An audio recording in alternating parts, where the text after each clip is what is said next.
And on to the big news, big story that came in this morning of the statement that has been issued by the Foreign Minister of China, who says that China and India have maintained communication via diplomatic and military-to-military channels, and that both countries are committed to holding stability in border areas.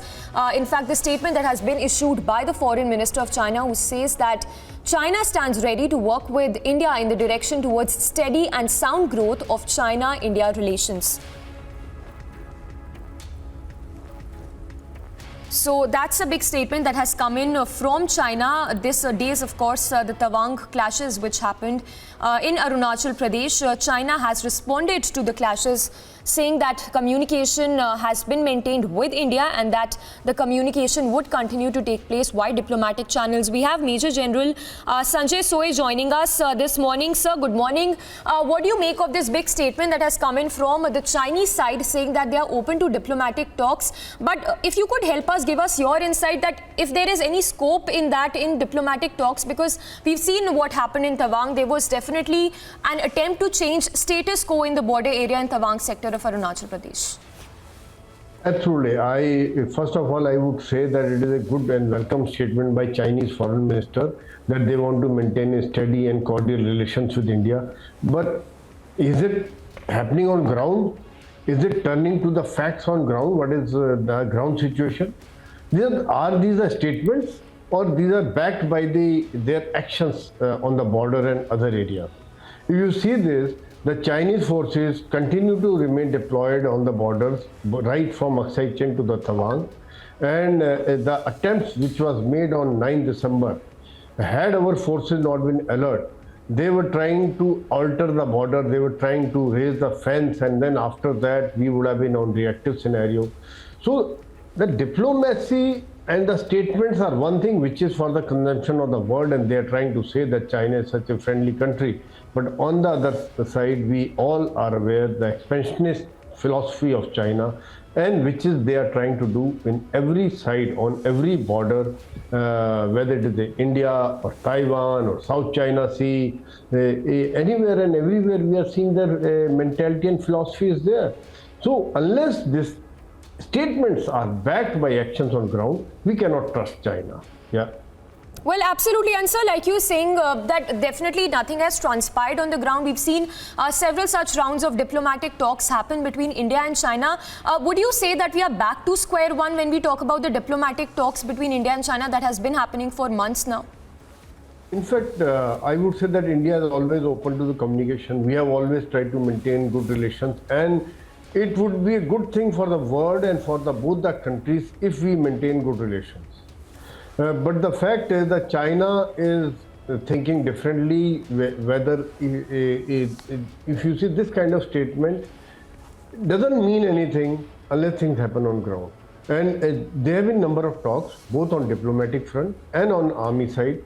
And if you see the standoff still remains, number of issues still remain to be resolved on Ladakh side, whether it's Depsong Lake or number of areas which are still critical.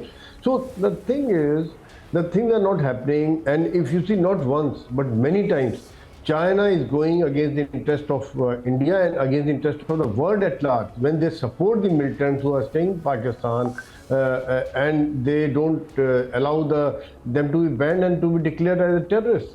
These kind of actions which doesn't sound good and which doesn't show that what they mean and what they say is totally different. We cannot trust them, and fortunately our forces are on alert, our diplomatic efforts are on, the whole world is standing with India, and whether it is the Air Force, Navy, Army, all are on totally alert. Our surveillance systems are absolutely packed. We have deployed AI-backed surveillance systems which combine all the efforts, and we get the clear picture. That's how, if you see the kind of alertness which is there on the border, and we are failing all their misadventures. Yeah. And lastly, sir, what do you think should be the next step forward? Because when we talk about the Tawang clashes, it was definitely well planned. When we talk about the timing of these clashes, how do you think that India should be really up in arms and should be well prepared? Because this definitely doesn't look like that they are going to retract from all these, all these attempts of trying to change the status quo at the border areas? Absolutely. In fact, I would say that India has given a very befitting reply to every misadventure of China in the recent time. What China has been testing tried to test waters in Galwan. They thought that we are still of 1962 vintage. Our infrastructure was not so good the kind of infrastructure China has, and the way they can build up forces on the border.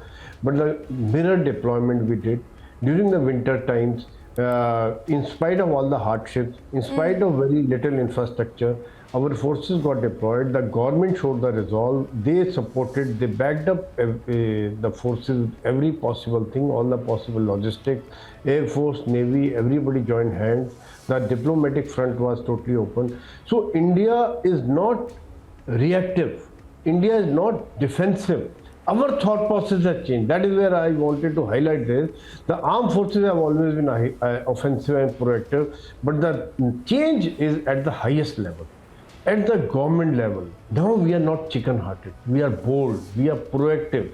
Whether it is taking on Kailash Hills, whether it is offensive against China in the World Forum, in the diplomatic forum, everywhere China is getting cornered as far as India is concerned, and they are learning the lessons in a bitter manner, and it is very, very unfortunate. In fact, I feel sad for the common people of China who are suffering the disease and pandemic of COVID. A common man who is just like us only.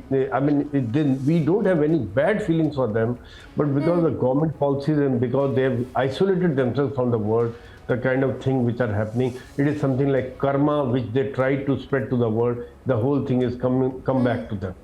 Yeah.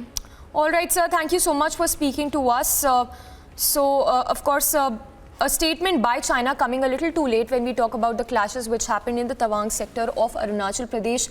China's foreign minister there having issued a statement saying that China is ready for diplomatic talks between the two countries. Remains to be seen how this goes forward, but definitely a big statement coming in from the Chinese side on the border tensions between India and China, saying that communication is still on with India and that China is committed to uphold stability at the border areas.